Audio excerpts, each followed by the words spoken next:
kawan-kawan, saya punya tamu dan tamu saya bukan tamu sembarangan. Saya sekarang bertemu dengan Kolonel Dr. Hisnin Darsyah. Dok, mohon izin, karena selain dokter juga aktif dalam studi gitu, karena sekarang dalam tahapan untuk menjelang ujian.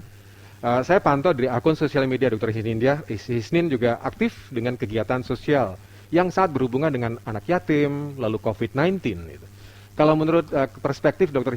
Hisnin tentang COVID-19, seperti apa menurut kacamata dokter sekarang? Ya, sebetulnya kalau saya katakan COVID-19 ini, pertama saya harus menyampaikan kepada Mas Imam bahwa saya ini alumni angkatan pertama. Maksudnya? Alumni angkatan pertama yang mendapat berkat berupa COVID-19. Penyintas COVID-19? Penyintas, oh, ya. Okay. Jadi awal Maret ketika semuanya serba GJ, semua serba nggak jelas. Yeah. Jadi pada tanggal 7 Maret saat itu baru saja kita mentasbihkan diri adanya masuk orang tanggal 29 Februari kalau nggak salah. Yeah. Tanggal 7 saya batuk, kemudian tanggal 24 saya baru selesai batuk. Tapi kita tidak berpikir tentang ini COVID atau bukan. Tapi gejala-gejalanya pun juga tidak seperti yang dituliskan. Yeah. Yang ada panas, demam dan lain-lain itu tidak ada semuanya yang seperti demikian itu. Nah, dalam proses perjalanan saya mencoba untuk menyelesaikan sendiri karena pada waktu itu semuanya serba nggak jelas, masker terbatas, APD terbatas, apa-apa terbatas, tapi perintah pemerintah sudah jelas. Yeah. Ya, kondisinya yang tidak jelas. Perintah pemerintah sudah jelas. Tinggal kita mau patuh atau tidak. Nah, pada saat seperti itulah maka saya mencoba untuk melakukan eksplorasi terhadap kondisi-kondisi saya. Nah, baru dari situlah saya baru bisa menyebutkan bahwa virus COVID ini adalah virus yang memiliki 3 super. Tiga super. Yeah. Yang pertama adalah super canggih. Yang kedua super sabar. Yang ketiga adalah super ulet. Gitu. Dan kita pun harus menghadapi dengan cara yang sama. Kenapa kok saya katakan super canggih? Jadi kita mengetahui bahwa definisi dari virus itu sampai sekarang orang belum tahu. Virus itu disebut sebagai makhluk juga tidak bisa karena dia tidak memiliki inti sel. Yeah. Tetapi dia memiliki protein. Nah, ketika dia tidak memiliki inti sel berarti dia membutuhkan inang. Nah, dia akan menempel pada inang siapapun. Makanya saya katakan bahwa sebetulnya virus COVID ini adalah analogi dari OTB, organisasi tanpa bentuk. Yang memerlukan sebuah tempat untuk dia hidup. Dan itu bisa di mana saja. Bisa ada di mana saja dan pada siapa saja. Dan ketika dia menempel, dia lemah. Tapi ketika dia sudah bisa masuk menempel di inti manusia. Jadi istilahnya kalau virus itu dia menempelnya di membran. Jadi setiap sel itu punya membran dan punya inti. Nah, membran itu ada pori-porinya. Dia menempel dan ketika kita dalam kondisi lemah, lelah, stres, membran ini akan terbuka. Untuk virus-virus yang lain, mungkin karena ukurannya tidak terlalu besar, belum bisa menembus membran itu. Tapi khusus untuk virus COVID ini ukurannya paling kecil di antara yang lain. Jadi 0,0000 lupa saya 15 atau apa nanomikron. Jadi sangat kecil. Sehingga apa? Ketika membran itu kecil saja terbuka, dia akan langsung masuk. Dia langsung menuju sasaran. Apa sasarannya? Inti sel. Nah, di saat dia sudah menempel di inti sel, disitulah kemampuannya dia keluar. Kemampuan apa? Makanya dibilang super canggih. Kemampuan untuk melakukan duplikasi. Jadi dia mencontek tubuh kita. Plak. Dia akan mencontek. Setelah dia mencontek, dia punya pasukan yang sama, mirip dengan kita.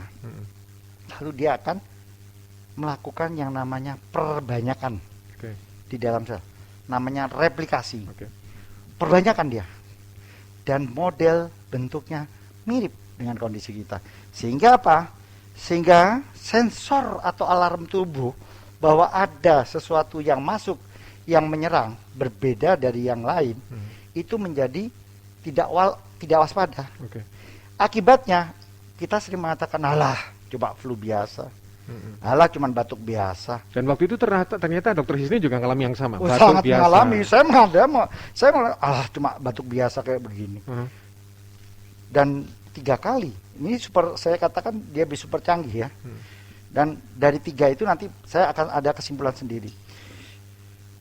Setelah saya 3 kali rapid, dulu kan hanya andalannya rapid, Betul. belum sampai swab. Waktu itu swab itu saya disuruh bayar, bayarnya nggak masih jutaan wah, kalau itu 2,8 juta. Iya. Duit dari mana kita? Itu bulan Maret nggak ada, hanya harus bayar. Nggak peduli siapapun, mau bos mau siapa, kalau swab harus bayar. Sehingga andalannya rapid. Rapidnya pun masih mencari bentuk kita. Kita baru punya rapid yang sifatnya umum. Sehingga kita belum tahu ada yang IgA, ada yang IgG, yang bisa kita punya gelondongan. Sehingga saya 3 kali rapid itu negatif terus. Tapi ketika tanggal 24 saya batuk berhenti, besoknya tanggal 25 mulai perut bermasalah. Saluran cerna tidak enak, rasa tidak nyaman. Terus yang penciuman hilang itu? Saya pada waktu itu tidak menyangka itu adalah salah satu yang bagian penting. Saya cuma merasa bahwa kok saya merasa makanan nggak ada yang enak ya. Ya sebetulnya saya merasa tidak bisa mencium, tapi saya mengabaikan, masa sih, paling karena saya flu. Nah pikiran gitu aja. Nah itu yang saya katakan. Alarm tubuh kita ini tidak bisa tidak waspada karena kondisinya itu dianggap biasa-biasa saja. Dan ketika dia melakukan replikasi, perbanyakan diri, dan ketika dia sudah banyak, dengan tenang, saya katakan dia sabar, pecah sel ini, kemudian dia akan menempel di membran lagi, membran sel. Akhirnya semakin banyak yang ditempelin, akhirnya semakin banyak yang menyebar. Akhirnya kondisi dari masing-masing sel itu dengan adanya replikasi, duplikasi dibuat sama seperti kondisi kita. Padahal aslinya itu adalah benda asing yang akan merusak dan berbahaya kepada kita. Punya nggak pasukan kita untuk melawan? Punya. Antibodi itu? Nah, kita punya respon humoral antibodi. Tetapi respon humoral antibodi kita ini pada kondisi untuk COVID ini dia sering terlambat membaca. Karena apa? Karena kecepatan. Nah, kita baru tahu nih sekarang. Ternyata mutasinya cepat. Nah, kenapa kok waktu itu disuruh berolahraga? Karena olahraga adalah suatu cara untuk kita mempercepat regenerasi sel. Sehingga dengan olahraga, regenerasi selnya cepat, sehingga sel yang dibentuk oleh COVID yang lalu sudah menjadi sel yang lama, sudah nggak up to date. Akhirnya harus dimatikan, yang dikenal dengan istilah apoptosis atau kematian dari sel. Itu automatically. Nah, itu yang mengapa saya katakan dia super canggih, super sabar. Kemudian dia super sabar. Kenapa kok dia sabar? Karena dia nunggu titik lemah kita. Kan nggak ada manusia tidak akan pernah lemah. Pasti suatu saat dia akan lemah. Saat drop, saat capek gitu ya. Saat drop, saat capek. Nah, ketika saat itu dia akan nunggu terus sampai dia tembus. Dan dia dan dia super ulet. Artinya super ulet begini. Kalau dia tidak berhasil menyerang saluran nafas, dia akan menyerang titik lemah kita yang lain. Yaitu ada jantung, ada kalau saya ada problem saya punya hemoroid. Jadi caranya dia mengganggu saluran cerna saya. Di situ tertulis bahwa kalau orang COVID diare. Saya tidak diare, obstipasi, malah tidak bisa buang air besar. Nah, akhirnya apa? Saya harus mengedan. Nah, ketika mengedan, disitulah perdarahan karena kan hemoroidnya kehantam. Akhirnya perdarahan, akhirnya terpaksa juga saya masuk rumah sakit. Bukan karena COVID, bukan karena apapun, tapi karena pendarahan hemoroid pecah tadi. HB turun, trombosit turun, ini turun. Akhirnya saya harus masuk untuk diinfus karena bukan karena COVID-nya, tapi karena kondisi tubuh yang turun. Dan saya katakan ulet sampai kapanpun kalau orang sudah punya ada dalam tubuhnya COVID, dia punya potensi untuk induce Kambuh lagi. kambuh. Seperti saya reinfeksi. Mhm. Kenapa? Tapi apakah bisa menularkan? Karena kondisinya sudah sama dengan tubuh kita. Hanya orang yang memiliki kondisi yang kesamaan. Baik itu RNA-nya, genomnya, type-nya, dan itu sangat kecil kemungkinan seperti itu. Sehingga kalau orang yang sudah pernah, itu potensi menularkannya sebetulnya menjadi kecil. Tetapi ini masih asumsi lagi, saya katakan. Lebih baik kita mempertahankan atau menjaga protokol kesehatannya. Karena ini baru asumsi. Nah, suatu contoh ada saudara kembar. Itu benar terjadi. Yang satu ada di Jakarta, yang satu ada di Jerman. Yang satu kena COVID, yang satu kena COVID. Oh ya? Yang satunya dengan kondisi sakit perut, di sana juga sakit perut. Padahal jaraknya Padahal ribuan jaraknya mil. berjauh. Iya betul. Saya sampai nggak bisa membayangkan kok bisa ya seperti itu. Jadi saya katakan dari ketiga itu super ulet, super canggih, super cabang. Super sabar. Intinya satu, virus ini adalah ahli kamuflase nomor 1. Wah. Kawan, kalau Anda baru bergabung dengan Suara Surabaya, sekarang tamu Suara Surabaya adalah Kolonel TNI Dr. Hisnindar Syah, kandidat doktor yang hari Sabtu mendatang akan melalui proses ujian untuk S3-nya. Dan beliau adalah penyintas COVID-19. Beberapa waktu lalu bertugas di Akademi Angkatan Laut, tapi sekarang beliau mendapat amanah untuk bertugas di sebuah rumah sakit di Tanjung Pinang, Kepulauan Riau. Dan beberapa kali juga sempat sharing catatan lewat Facebook beliau, pengalaman sebagai seorang penyintas COVID-19 sekaligus memadupadankan dengan keilmuannya sebagai seorang dokter. Dok, kesimpulannya bagaimana dok? Kalau COVID ini banyak orang yang masih menganggap remeh, buktinya pakai masker juga masih abai, yang katanya PPKM juga tambah rame, bahkan sekarang virus, banyak orang menyaksikan virusnya seperti apa. Vaksin itu masih menyaksikan tentang vaksin. Gimana dok? Ya, saya hanya mengatakan virus ini adalah ahli tipu menipu yang luar biasa. Ya, kemampuan kamuflasenya dia sangat hebat, sehingga dia sering membuat kita lengah. Ketika kita abai melaksanakan protokol kesehatan karena merasa semuanya aman-aman dan baik-baik saja, maka di saat itulah potensi kita terserang akan menjadi tinggi. Lalu apakah itu berarti kita harus ketakutan atau cemas berlebihan? Bukan itu. Namun esensinya adalah patuhi aturan yang sudah diberikan oleh pemerintah. Kalau disuruh pasang masker, ya pakai masker. Kalau disuruh mencuci tangan, ya cucilah tangan. Kalau disuruh menjaga jarak, jagalah jarak. Kalau disuruh untuk tidak berkerumun, ya jangan berkerumun. Kalau disuruh batasi interaksi, ya batasi. Lakukan saja saran dari pemerintah seperti itu. Karena pembatasan-pembatasan ini dilakukan karena terjadinya peningkatan yang meninggi ini karena kengengkelan, apa istilahnya? Kebandelan. Saya kalau bicara di Facebook kadang-kadang keras juga ya, saya bilang bebal, saya bilang agak kepala batu, orang Melayu bilang kepala batu, keras kepala, nggak mau ini. Jadi saya katakan kalau kita ini menganggap COVID ini adalah sesuatu hal yang remeh-temeh, ya Anda pun juga akan diremeh-temehkan gitu ya. Dan kalau Anda ingin tahu bagaimana kondisi COVID, sekali-sekali ikut Yayasan Bangun Sehat Indonesiaku.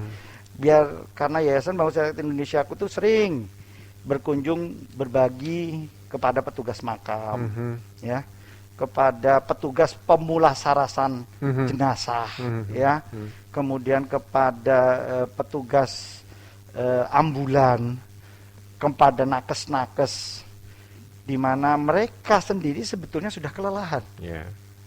Karena apa? Jumlah yang meninggal setiap harinya terus meningkat. Ada yang karena COVID, ada yang tidak karena COVID. Ada yang mengatakan 6% saja kok orang yang meninggal karena COVID. Ya bisa jadi.